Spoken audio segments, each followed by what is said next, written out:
আসসালামু আলাইকুম, সবাইকে শুভেচ্ছা।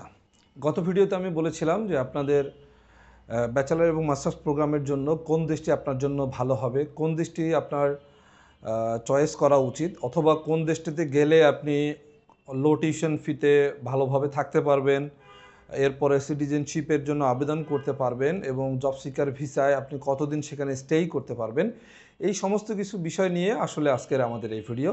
তবে পুরো ভিডিওটা না দেখা পর্যন্ত কেউ বুঝতে পারবেন না যে আসলে কতদিন কোন কান্ট্রিতে সময় লাগছে। সো আমরা সবাই মিলে পুরো ভিডিওটা পর্যন্ত একটু অপেক্ষা করি। আসসালামু আলাইকুম। তো আমি প্রথমেই শুরু করব যে আসলে ইউরোপের যে সেনজেন কান্ট্রিগুলো আছে এই কান্ট্রিগুলোতে সাধারণত ব্যাচেলর এবং মাস্টার্স প্রোগ্রামের জন্য 3 থেকে 4 বছর মেয়াদি হয়ে থাকে এবং মাস্টার্স প্রোগ্রামটি আসলে 1 থেকে 2 ইয়ার্স পর্যন্ত হয়ে থাকে। তো আজকে আমি বলবো যে আপনার কোন দেশে কতদিন পর্যন্ত ব্যাচেলর প্রোগ্রামটি আপনার সময় লাগবে। প্রথমে আসি আমি ফিনল্যান্ড নিয়ে। ফিনল্যান্ড আমার আসলে পছন্দের কান্ট্রি, যার কারণে ফিনল্যান্ড দিয়ে শুরু করছি। ফিনল্যান্ডে আপনি ব্যাচেলর প্রোগ্রাম করতে পারবেন 3.5 ইয়ার্স থেকে 4 ইয়ার্সের মধ্যে, এবং সেখানে মাস্টার্স ডিগ্রি করতে পারবেন আপনি 1.5 ইয়ার্স থেকে 2 ইয়ার্সের মধ্যে, এবং এখানে জব সিকার বা জব সার্চ ভিসায় থাকা যায় 2 বছর। আর ওয়ার্ক পারমিটের জন্য আপনাকে 4 থেকে 5 বছর মেয়াদি আপনি ভিসা পেয়ে থাকেন বা পার্মানেন্ট রেসিডেন্সি পেয়ে যাবেন। তো সিটিজেনশিপের ক্ষেত্রে আসলে একটু বেশি সময় লাগে। আগে 5 বছরের মধ্যেই সিটিজেনশিপ পাওয়া যেত ফিনল্যান্ডের মধ্যে। এখন একটু সম্ভবত 7 থেকে 8 বছর সময় লাগবে, নতুন একটা ল তারা পাস করছে। এরপরেই আসবো আমি আসলে জার্মানিতে আপনি 3 থেকে 4 বছর পর্যন্ত পড়াশোনা করতে পারবেন ব্যাচেলার কোর্সগুলোতে, এবং মাস্টার্সের জন্য 1 থেকে 2 বছর বেশি সময় লাগবে। এবং জব সিকার ভিসায় জার্মানিতে থাকা যায় 1.5 ইয়ার্স, মানে 1.5 বছরের মতো আপনি জব সিকার ভিসায় থাকতে পারবেন। জার্মানিতেও আপনি 5 বছরের মধ্যেই সিটিজেনশিপের আবেদন করতে পারবেন। তবে এখানে একটা বিষয় আমি বলে রাখা ভালো, জব সিকার ভিসায় আপনি যে সময়টা থাকবেন এই সময়টা কিন্তু কাউন্ট হবে। হ্যাঁ, আপনি যে ব্যাচেলার প্রোগ্রামে 3 বছর বা 4 বছর থাকছেন, এরপরে জব সিকার ভিসায় আপনি 2 বছর বা 1.5 বছর থাকতেছেন, এই টোটাল মিলে কিন্তু কাউন্ট হবে যে টোটাল কত বছর আপনি সেই দেশে অবস্থান করছেন। আর তার উপরেই বেস করে কিন্তু আপনি আপনার পিআর বা সিটিজেনশিপের জন্য আবেদন করতে পারবেন। তো পরবর্তীতে আসি আমরা ফ্রান্সে 3 বছর মেয়াদি কোর্সগুলো হয়ে থাকে এবং মাস্টার্সের কোর্সটা 1 থেকে 2 বছর হয়ে থাকে। তো মাস্টার্স শেষে এপিএস ভিসায় আপনি 2 বছরের জব আপনার থাকার সুবিধা আছে ফ্রান্সে, এবং সিটিজেনশিপ পেতে 5 বছরের মতো সময় লাগবে। ইটালিতে ব্যাচেলার প্রোগ্রামগুলো আপনি 3 বছর মেয়াদি এবং মাস্টার্সের জন্য 2 বছর মেয়াদি। আপনি সেখানে পারমিসো ডি I am not sure like that. আমি আসলে ইটালিয়ান ভাষা জানি না, যার কারণে বলছি যে এখানে আসলে আপনি পড়াশোনার পরে বাড়ানো সম্ভব যদি আপনি এখানে আবেদন করে থাকেন, এবং এই আবেদনের পরিপ্রেক্ষিতে সাধারণত ইটালিতে সিটিজেন ভিসা অ্যাপ্লিকেশন করতে 10 বছর সময় লাগে। তো পরবর্তীতে আসবে স্পেনে ব্যাচেলারের জন্য 4 বছর এবং মাস্টার্সের জন্য সেম একই 1 থেকে 2 বছর। জব সার্চ ভিসায় আপনি সেখানে থাকতে পারবেন মোটামুটি 1 বছর। আর সিটিজেনশিপের রুলসটা নতুন একটু চেঞ্জ হয়েছে, যদিও আগে সিটিজেনশিপ যারা অ্যাভেল করেছেন তারা 8 থেকে 10 বছরে একটা সময় লেগেছে, কিন্তু এখন স্পেনে নতুন একটা নিয়ম করা হয়েছে, যারা বৈধভাবে এবং অবৈধভাবে 2 বছর পর্যন্ত স্পেনে থাকবেন তারা কিন্তু পিআর ভিসার জন্য আবেদন করতে পারবেন। আর পরবর্তীতে আপনি সিটিজেনশিপ পেতে 8 থেকে 10 বছরই কিন্তু সময় লাগবে। এর পরবর্তীতে এসে পর্তুগালে আপনি 3 থেকে 3.5 বছরের মধ্যে ব্যাচেলার প্রোগ্রাম শেষ করতে পারবেন। মাস্টার্সের জন্য আপনার লাগবে 2 বছর, এবং বৈধভাবে থাকার পরে 5 বছর বৈধভাবে থাকলে আপনি সেখানে সিটিজেনশিপে আবেদন করতে পারবেন, এবং পর্তুগালে কিন্তু সিটিজেনশিপ খুব দ্রুত হয়ে থাকে। পরবর্তীতে আসি আমি নেদারল্যান্ড, অনেকেরই পছন্দের একটা কান্ট্রি, যেখানে 3 থেকে 4 বছর মেয়াদি সময় লাগে। আর পড়াশোনার পরে ওরিয়েন্টেশন ইয়ার হিসেবে আপনি 1 বছরের ভিসা পাবেন জব সার্চের জন্য, এবং এর পরবর্তীতে আপনার সিটিজেনশিপ পেতে সময় লাগবে 7 থেকে 8 বছর। তবে অনেকে 5 বছরের মধ্যেও কিন্তু পেয়ে গেছে, এমনটা আমরা জেনেছি।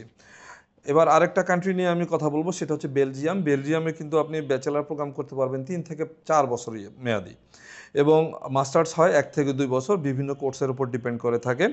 ওয়ার্ক পারমিট বা প্রফেশনাল কার্ড পাবেন আপনি সেখানে 1 থেকে 2 বছরের, এবং সিটিজেনশিপ পেতে সময় লাগবে 5 থেকে 7 বছর। এবার আসি সুইডেনে আপনি ব্যাচেলার করতে পারবেন 3 থেকে 4 বছর মেয়াদি, এবং সুইডেনে আপনার মাস্টার্স হবে 1 থেকে 2 বছর। অ্যাজ ইউজুয়াল রেসিডেন্স পারমিট এর জন্য আপনাকে 2 বছর কাজ করার একটা সুযোগ পাবেন, যেটাকে তারা ইন্টার্নশিপ বলে থাকে। আর সুইডেনে আপনি 5 বছরের মধ্যেই কিন্তু পার্মানেন্ট রেসিডেন্ট অথবা সিটিজেনশিপ পেয়ে যাবেন। নরওয়ে তো সেম একই, 3 থেকে 4 বছর মেয়াদি এবং মাস্টার্স 1 থেকে 2 বছর, এবং ওয়ার্ক ভিসা আপনি পাবেন 1 বছরের, এবং আপনি এখানে সিটিজেনশিপ পেতে সময় লাগে 7 থেকে 8 বছর। এবার আমি আসবো আরেকটি বিদেশে, এস্তোনিয়া। বাংলাদেশের থেকে অনেক স্টুডেন্টরা যাচ্ছে এখন এস্তোনিয়াতে আসলে ব্যাচেলার করতে লাগে 3 থেকে 4 বছর, মাস্টার্স করতে লাগে 1 থেকে 2 বছর, এবং এই ব্যাচেলার এবং মাস্টার্স করার পরে আপনি 1 বছরের একটা ওয়ার্ক ভিসা বা জব সিকিং ভিসা পাবেন, এবং সিটিজেনশিপ পেতে সময় লাগে মোটামুটি 8 বছর। লাটভিয়া আছে আমাদের এখানে 3 থেকে 4 বছর, 1 থেকে 2 বছর মাস্টার্স, এবং ওয়ার্ক ভিসাতে আপনার সময় পাবেন আপনি 1 থেকে 2 বছর, তো 2 বছর পর্যন্ত পাওয়া যায়। সিটিজেনশিপ পেতে সময় লাগবে আপনার মোটামুটি 10 ইয়ার্স। এর পরবর্তীতে আমরা যদি আরও কিছু দেশের কথা বলি, আমাদের দেশ থেকে স্টুডেন্টরা এখন অনেক যাচ্ছে, সেই কান্ট্রিটি হচ্ছে লিথুয়েনিয়া। লিথুনিয়ার কথা আমি একটু বলবো। লিথুনিয়াতে ব্যাচেলার প্রোগ্রাম হয় 3 থেকে 4 বছর মেয়াদি, এবং মাস্টার্স হয় 1 থেকে 2 বছর মেয়াদি। জব সার্চ ভিসা আপনি থাকতে পারবেন সেখানে 1 বছর, এবং চাকরির পরে আপনি যদি চাকরি না পান, চাকরি পেলে আপনি সেখান থেকে আরও 2 বছর মেয়াদি বা সেটা পার্মানেন্ট জব হতে হবে, হওয়ার পরে সেখানে 10 বছর লাগে কিন্তু সিটিজেনশিপ পেতে। এটা আসলে অনেকে জানে না। তো আমি আরেকটি দেশের কথা বলবো, সেটা হচ্ছে হাঙ্গেরিতে আপনি পড়াশোনা করতে পারবেন 3 থেকে 4 বছর মেয়াদি ব্যাচেলার প্রোগ্রাম, এবং মাস্টার্স হয় 1 থেকে 2 বছর মেয়াদি। পড়াশোনার পরে আপনি 2 বছরের ওয়ার্ক পারমিট ভিসা পাবেন, মানে আপনি ব্যাচেলার করার পরে 2 বছর, মাস্টার্স করার পরে 2 বছর, তার মানে ব্যাচেলারের পরে 2 হচ্ছে 4 to 6 ইয়ার্স, 6 ইয়ার্সের মধ্যে আপনি হাঙ্গেরিতে সিটিজেনশিপের অ্যাপ্লিকেশন করতে পারবেন। তবে সিটিজেনশিপ পেতে 8 থেকে 10 বছর সময় লেগে যায়। আরেকটা দেশ হচ্ছে মাল্টার যেটা আমি বলবো, মাল্টার 3 থেকে 4 বছর লাগে, সবই সেম। মাস্টার্সও 1 থেকে 2 বছর পর্যন্ত সময় লাগে, ওয়ার্ক ভিসার সময় পাবেন 2 বছর। এটা একটা ভালো। মাল্টাতে কিন্তু একটু তাড়াতাড়ি সিটিজেনশিপ হয়, 5 থেকে 7 বছর মেয়াদি সময় লাগে। আমাদের দেশের স্টুডেন্টরা অনেকে যাচ্ছেন সাইপ্রাসের কথা বলবো। সাইপ্রাসের ঠিক একই, ব্যাচেলার এবং মাস্টার্স প্রোগ্রামে 3 থেকে 4 বছর মেয়াদি, এবং মাস্টার্স ঠিক 1 থেকে 2 বছর মেয়াদি প্রোগ্রাম হয়ে থাকে। ওয়ার্ক ভিসা পাবেন কিন্তু 1 বছর, তাহলে 4 বছরের যদি কোর্স হয় 5 বছর, এবং 5 বছর পরেই কিন্তু আপনি পিআরের আবেদন করতে পারতেছেন। তাছাড়াও অনেক দেশে কিন্তু আপডেট হয়েছে, আপডেটগুলো আমি একটু আপনাকে বলবো যে কোন কোন দেশে আপডেট হয়েছে। বেলজিয়ামে কিন্তু এখন স্ট্যান্ডার্ড রেসিডেন্স টাইম 5 বছর থাকতে হবে আপনাকে কন্টিনিউ লিগ্যাল রেসিডেন্সের জন্য। এরপরে আছে সাইপ্রাসে আপনাকে উইথিন 7 ইয়ার্স রেসিডেন্স থাকতে হবে, 7 ইয়ার্স। আপনারা যারা স্টুডেন্টরা সাইপ্রাসে পড়াশোনা করে যাচ্ছেন তারা অবশ্যই খেয়াল রাখবেন, 7 বছর আপনাকে কিন্তু এখানে থাকতে হবে, এবং উইথিন 10 ইয়ার্স আপনি সিটিজেনশিপ পেতে পারবেন। ডেনমার্কে কিন্তু এখন 9 বছর পর্যন্ত আপনাকে থাকতে হবে। আপনি ব্যাচেলার করেন, মাস্টার্স করেন, এর পরবর্তীতে আপনাকে ওয়ার্ক ভিসায় আরও 2-3 বছর থাকতে হবে। থাকার পরে কিন্তু আপনি আবেদন করতে পারবেন তাদের সিটিজেনশিপের জন্য। ফিনল্যান্ডে এখন পর্যন্ত 5 বছর মেয়াদি করা যায়, তবে নতুন নিয়মের কারণে ফিনল্যান্ডে হয়তো 7 থেকে 8 বছর মেয়াদি হতে পারে।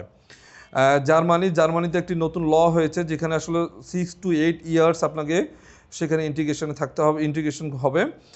আর যেটা হচ্ছে হাঙ্গেরিতে হচ্ছে 5 ইয়ার্সের কন্টিনিউয়াস রেসিডেন্সি না হলে কিন্তু আপনি পিআরের জন্য আবেদন করতে পারবেন না। Italy 10 years, Lithuania 10 years, Malta 5 to 7 years, Netherland 5 years. এই পুরো সময়গুলো কিন্তু আপনাদেরকে বৈধভাবে এই ইউরোপের সেনজেন কান্ট্রিগুলোতে থাকতে হবে, তাহলেই শুধুমাত্র আপনি আপনার স্বপ্নের যে পিআর বা পাসপোর্ট পেতে চান তারা সেটি পেতে পারবেন। তবে আরেকটি বিষয় আমি আপনাদেরকে বলবো, যারা যেই দেশেই যান না কেন আপনারা অবশ্যই বৈধভাবে যাবেন। বৈধভাবে যাওয়ার জন্য আপনাদের স্টুডেন্ট ভিসা যাওয়াটা এখন সব ইজি। আপনি স্টুডেন্ট হিসেবে ব্যাচেলার প্রোগ্রামে যেতে পারেন, মাস্টার্স প্রোগ্রামে যেতে পারেন, ডাবল ডিগ্রি মাস্টার্স প্রোগ্রাম হতে পারে আপনি পিএইচডি করতে যাবেন, হতে পারে আপনি এমবিবিএস করার পরে আপনি পরবর্তী কোর্স যেগুলো আছে সেগুলো করতে যেতে পারেন। তো এই ধরনের অনেক কিন্তু বৈধ প্রক্রিয়া আছে যেখানে আপনারা যেতে পারেন। কী কী জিনিস লাগে এই বৈধভাবে যেতে?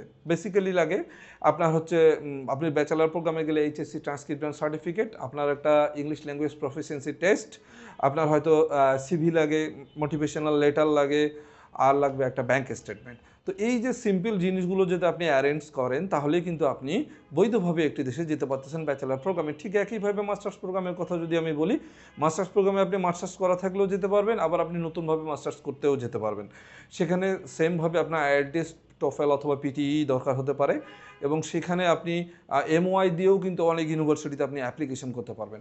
যারা এই বিষয়ে আমাদের আসলে সহযোগিতা চান যে আপনারা কিভাবে আবেদন করবেন, আবেদন প্রক্রিয়া কী কী ডকুমেন্টেশন দরকার হয়, ডকুমেন্টগুলো আপনি কিভাবে অ্যারেঞ্জ করবেন, আপনার মোটিভেশন লেটারটা কিভাবে লিখবেন, আপনার ইউরোপাস রেজুমিটি কী হতে পারে, আপনার এন্ট্রান্স এক্সাম থাকতে পারে অথবা ইন্টারভিউ, ওরাল ইন্টারভিউ থাকতে পারে। এই ওরাল ইন্টারভিউতে আপনি কী সহযোগিতা করবেন, কী কী ধরনের কোশ্চেন হতে পারে, আপনার কতদিন সময় লাগতে পারে, টোটাল কস্টিং কত আসবে, এই টোটাল বিষয়গুলো কিন্তু আমরা সাপোর্ট দিয়ে থাকি। তো আপনারা যারা আমাদের ভিডিওটা দেখছেন আমাদের সঙ্গে থাকবেন, আরও অনেক ইনফরমেশন নিয়ে আসবো আমরা। প্রত্যেকটা দেশ একটা একটা করে আমরা স্টুডেন্টের জন্য স্পেশালি ব্যাচেলার এবং মাস্টার্স প্রোগ্রামের সাবজেক্ট ওয়াইজ এবং কান্ট্রি ওয়াইজ তাদের রিকোয়ারমেন্টসগুলো কী আছে সেগুলো কিন্তু আমরা নিয়ে আসবো। তো স্টে টিউন, সবাই ভালো থাকবেন।